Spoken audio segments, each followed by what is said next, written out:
ढलती हुई ठंड का सुहाना मौसम था। राजा कृष्णदेव राय वन विहार के लिए नगर से बाहर डेरा डाले हुए थे। ऐसा हर वर्ष होता था। महाराज के साथ में कुछ दरबारी और सैनिक भी आए हुए थे।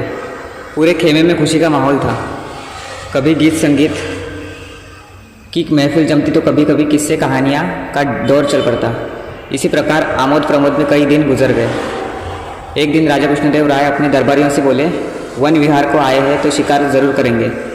तुरंत शिकार की तैयारियां होने लगी।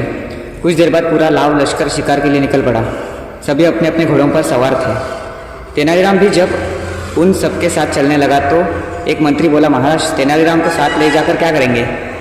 यह तो बूढ़े हो गए हैं, इन्हें यही रहने दिया जाए। हमारे साथ चलेंगे तो बेचारे थक जाएंगे। मंत्री की बात सुनकर सारे दरबारी हंस पड़े, लेकिन तेनालीराम चूंकि राजा के स्नेही थे इसलिए उन्होंने तेनालीराम को भी अपने साथ ले लिया। थोड़ी देर का सफर तय करके सब लोग जंगल के बीचों बीच पहुंच गए।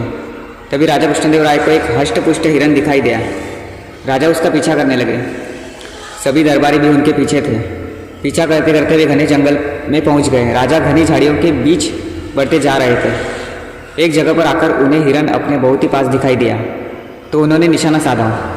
घोड़ा अभी भी दौड़ता जा रहा था और महाराज कमान पर चढ़ा तीर छोड़ने ही वाले थे कि अचानक तेनालीराम जोर से चिल्लाया, रुक जाइए महाराज, इसके आगे जाना ठीक नहीं। राजा कृष्णदेव राय ने फौरन घोड़ा रोका। इतने में हिरन उनकी पहुंच से बाहर निकल गया।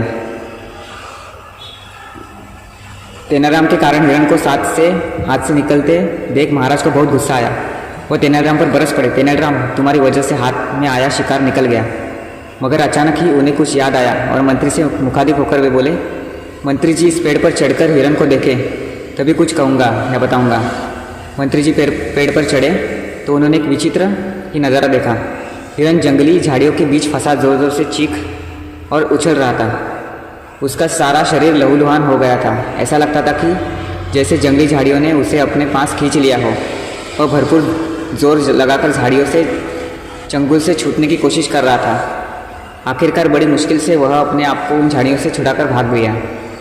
मंत्री ने पेड़ से उतरकर यह सारी बात राजा को बताई। राजा यह सब सुनकर हैरान रह गए और बोले, तेनालीराम यह सब क्या है? महाराज, यहाँ से आगे खतरनाक नरभक्षी झाड़ियाँ हैं जिनके कांटे शरीर में चुभकर प्राणियों का खून पीने लगते हैं। जो जीव इनकी पकड़ में आया वह अधमरा होकर ही इनसे छूटा। पेड़ से मंत्री जी ने स्वयं हिरन का हश्र देख लिया, इसलिए मैंने आपको रोका था। अब राजा कृष्णदेव राय ने गर्व से मंत्री और दरबारियों की ओर देखा और कहा, देखा तुम लोगों ने तेनालीराम को साथ लाना क्यों जरूरी था?